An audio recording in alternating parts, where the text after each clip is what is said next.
L'Institut de la statistique du Québec a publié vendredi un rapport d'enquête sur l'adoption et l'utilisation de l'intelligence artificielle par les entreprises au Québec dans la dernière année. L'un des principaux constats est qu'au Québec, l'IA figure parmi les 3 technologies numériques que les entreprises prévoient le plus adopter d'ici un an. Alors, on en parle avec Annie Boilard. Elle est consultante en ressources humaines et présidente du réseau Annie RH.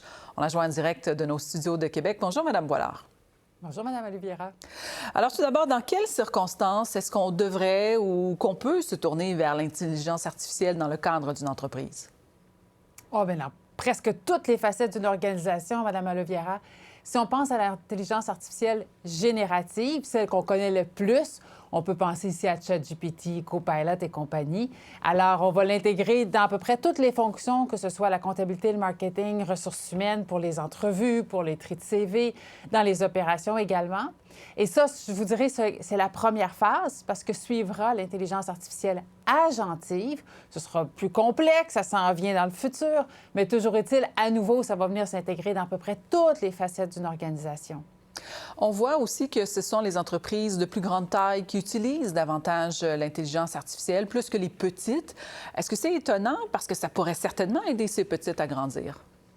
Oui, c'est un petit brin déplorable, cette réalité. En fait, le Statistique du Québec nous disait, même au niveau de l'intelligence artificielle générative, les entreprises de 100 employés et plus sont presque le double à l'utiliser dans leurs opérations.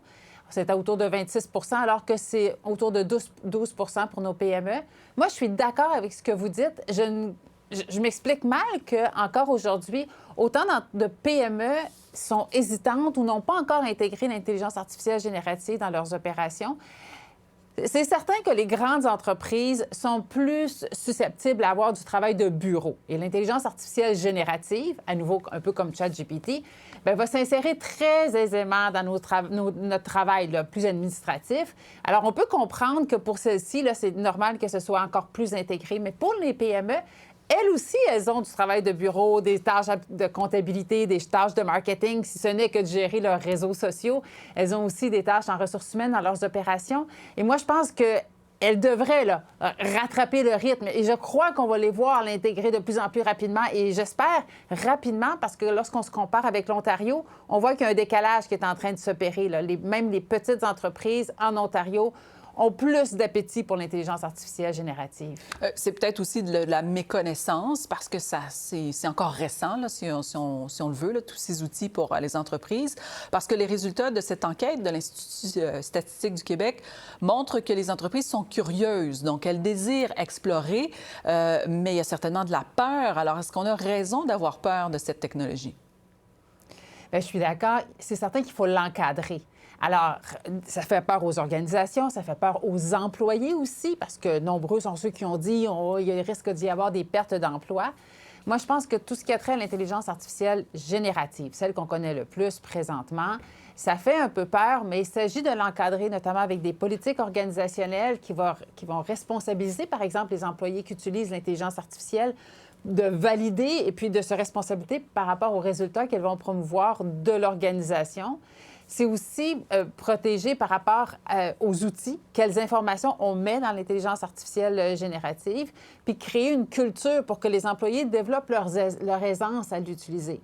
Bien, il faut l'encadrer. C'est sûr qu'il y a de l'intérêt, de la curiosité. Des fois, ça fait un petit peu peur, mais c'est pas comme si on ne savait pas comment faire. Là, il y a plusieurs entreprises qui se sont déjà très bien appropriées l'intelligence artificielle générative.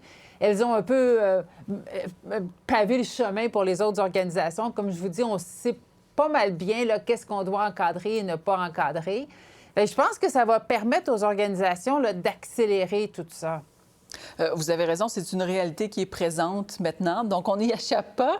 Vous avez mentionné le rôle de l'employé pour l'employeur. Est-ce que maintenant on va chercher ces connaissances-là, on va aller chercher ces habiletés-là chez les candidats? Et c'est tellement intéressant, cette question-là. La réponse est oui, oui, oui. Et c'est intéressant même pour les employés, pour les gens qui, par exemple, cherchent un nouveau boulot. C'est important de noter sur leur CV leurs compétences en intelligence artificielle. C'est important de le nommer, par exemple, sur des réseaux sociaux comme LinkedIn. Parce que souvent, ce qui se passe, c'est qu'il y a un décalage qui s'opère. Les entreprises valorisent beaucoup les connaissances en intelligence artificielle. Les employés ont ces connaissances parce que à peu près tout le monde a au moins expérimenté, essayé de l'intelligence artificielle générative, ChatGPT.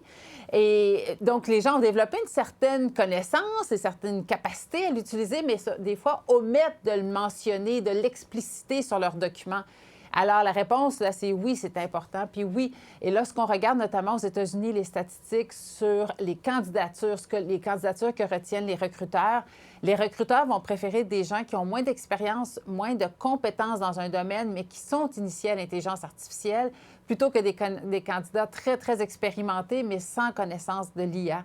Donc, vous avez raison. C'est important, c'est ce que recherchent les entreprises aujourd'hui, puis c'est important que tout le monde le sache pour se mettre à jour, notamment dans ces documents. J'ai accroché à quelque chose que vous venez de dire, donc c'est important que ce soit explicite sur les documents. La transparence, elle est donc importante lorsqu'on utilise ces outils technologiques. Oui, oui. La transparence quand les entreprises l'utilisent, la transparence aussi quand les employés l'utilisent. Et quand je dis d'être explicite, vous avez raison aussi, la transparence, c'est qu'on ne peut pas tous se dire experts en intelligence artificielle, il faut faire attention. C'est pas parce qu'on a bisouné, entre guillemets, quelques minutes sur ChatGPT que ça fait de nous un expert. Alors, si on a été initié, bien, il faut utiliser les bons termes. On a été initié. Si on a fait de l'auto-formation, on va utiliser ces termes-là. Il y a des gens qui se sont formés, qui ont fait des formations officielles, ils vont le nommer également. Il y a des gens qui sont érudits, très expérimentés. Vous avez raison, il faut faire preuve de transparence, utiliser les bons termes. Il ne faut pas prétendre savoir des choses qu'on ne sait pas. Mais à partir du moment où on a été minimalement familiarisé, qu'on a expérimenté l'intelligence artificielle, ça commence à valoir la peine de le nommer dans les documents. Puis même chose pour les organisations. Encore beaucoup de choses à apprendre, ça c'est sûr. Annie Boilard, je rappelle que vous êtes consultante en ressources humaines et présidente du réseau Annie RH. Vous êtes pas débutante, je dirais, en intelligence artificielle. Vous en savez déjà quand même un bon bout. Alors, merci beaucoup d'avoir été là et on voit